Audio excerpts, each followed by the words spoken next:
సంస్థల్లో కుల జనగణన చేసి తెలంగాణ రాష్ట్రంలో బీసీ కుల జనగణన ప్రకారం స్థానిక సంస్థలు ఎంపీటీసీలు, జెడ్పీటీసీలు, సర్పంచులు వీళ్ళందరికీ ఎంపీటీసీలు అందరికీ కూడా రాజ్యాధికారంలో ఓటాయాలి. ఇందులో విద్యా ఉద్యోగాల్లో దేశవ్యాప్తంగా కేంద్రంలో 27% రిజర్వేషన్ ఇస్తుంది, విద్యలో కానీ ఉద్యోగాల్లో కానీ. అట్లనే స్థానిక సంస్థల రిజర్వేషన్లు ఇదే అమలు చేయాలి, ఇదే మోడల్ అమలు చేయాలి. దేశంలో ఉన్నటువంటి దీన్ని కూడా చేయాలి. దీనికి చాలా ప్రధానమైనటువంటిది బీసీ కుల జనగణన. ఇప్పుడున్నటువంటి డేటా సమగ్ర కుటుంబ సర్వేనైనా మీరు తీసుకోండి, లేదా కొత్త కుల జనగణన చేసేనే చేయాలి. ఏబిసిడి అంటే ఏలో ఎంబీసీలు ఉన్నారు, బిలో కొద్దిగా డెవలప్ అయిన వాళ్ళు ఉన్నారు, సిలో క్రిస్టియన్ సమాజం ఉంది, డీలో కొద్దిపాటి డెవలప్ అయినటువంటి అడ్వాన్స్ బీసీలు ఉన్నారు. సో ఏబిసిడి ఎవరి ఓటే ఎంతో అటు ఇవ్వండి. కుల జనగణన జరిగిన తర్వాత జనాభా దామాష ప్రకారం అండి.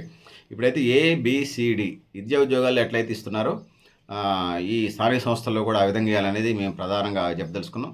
తరతరాలుగా యుగాలుగా రాజ్యాధికారానికి దూరంగా ఉండి కూడికి గుడ్డకు దూరంగా ఉన్నటువంటి బీసీ కులాలు సమాజ నిర్మాణంలో తమ పాత్ర చాకలి మంగలి కుమ్మరి బీసీ ఉపకులాలన్నీ కూడా ఎంబీసీ ఉపకులాలన్నీ కూడా సమాజ నిర్మాణంలో భాగస్వామ్యవంతులుగా ఉన్నారు.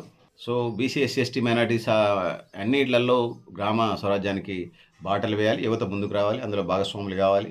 అడ్వాన్స్ బీసీలతో పాటు ఎంబీసీలు, అర్ధసంచార బీసీలు, సంచార బీసీలు ఉన్నారు. వీళ్ళకి ఇప్పటికీ దాకా రాజ్యాధికారం తర్వాత సంగతి ఆధార్ కార్డు, ఓటర్ కార్డు లేనటువంటి కులాలు ఉన్నాయి. వీళ్ళని డెవలప్ చేయాల్సిన బాధ్యత ఉంది. అందుకోసం ఈ ఎన్నికల్లో ఏబిసిడీలు అడుగుతున్నాం. ఏబిసిడి ఎవరి రిజర్వేషన్ ఎంతో బీసీ రిజర్వేషన్ అలాట్మెంట్స్ కూడా జనాభా దామాష ప్రకారం జరగాలి. ఇప్పుడున్నటువంటి లెక్కల ప్రకారం చేయండి. సమగ్ర కుటుంబ సర్వే గణన ఉన్నది, అదేనా పెట్టి చేయండి, లేదా కుల జనగణన జరిగిన తర్వాత అయినా చేసి ఎవరి వాటా ఎంతో వాళ్ళకి ఇచ్చేసేయండి. సో ఈ సామాన్య జనం ఏదైతుందో బీసీ, ఎంబీసీ, సంచార కుల వృత్తుల వాళ్ళు చెప్పులరిగేలాగా ప్రభుత్వ అధికారుల చుట్టూ, ఆఫీసుల చుట్టూ తిరిగిన వాళ్ళు పనులు కావట్లేదు అనేది సుస్పష్టం. సో కానీ ఉత్పత్తి పరంగా మాత్రం వీళ్ళు సంపద సృష్టికర్తలు అనేది చెప్పక తప్పదు. సో అనేక మంది చదువుకొని బీసీ యువత, బీసీ విద్యావంతులు, బీసీ వేదికలు ఇవన్నీ ముందుకు రావాల్సిన అవసరం ఉన్నది. సో జనాభా దామాష అనేది మొదటి నుంచి అడుగుతున్నాం, అదే ప్రధానమైంది.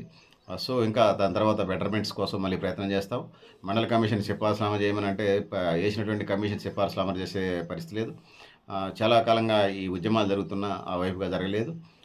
2023 ఎన్నికల్లో బీసీ డిక్లరేషన్ పెట్టింది కాంగ్రెస్, కామారెడ్డి డిక్లరేషన్ అంటారు. 100కి 42% రిజర్వేషన్లు ఇస్తామని చెప్పేసి దాన్ని స్థానిక సంస్థల్లో అమలు చేయాలి. రాహుల్ గాంధీ కూడా కుల జనగణన చేస్తామని చెప్పేసి చెప్తున్నాడు. మేమెంతో మాకంత ఓటా కావాలని చెప్పేసి బీసీ సమాజం డిమాండ్ చేస్తూ ఉంది. సో నిజమైన ప్రేమ బీసీల పట్ల ఉందా లేదా అని పాలకవర్గాలు చేయాల్సిన పరిస్థితి ఉన్నది. రాష్ట్ర జనాభా, తెలంగాణ రాష్ట్ర జనాభా 4 కోట్లు ఉండే 2 కోట్ల మంది బీసీలు ఉన్నారు. దీనికోసం ఎదురు చూస్తూ ఉన్నారు.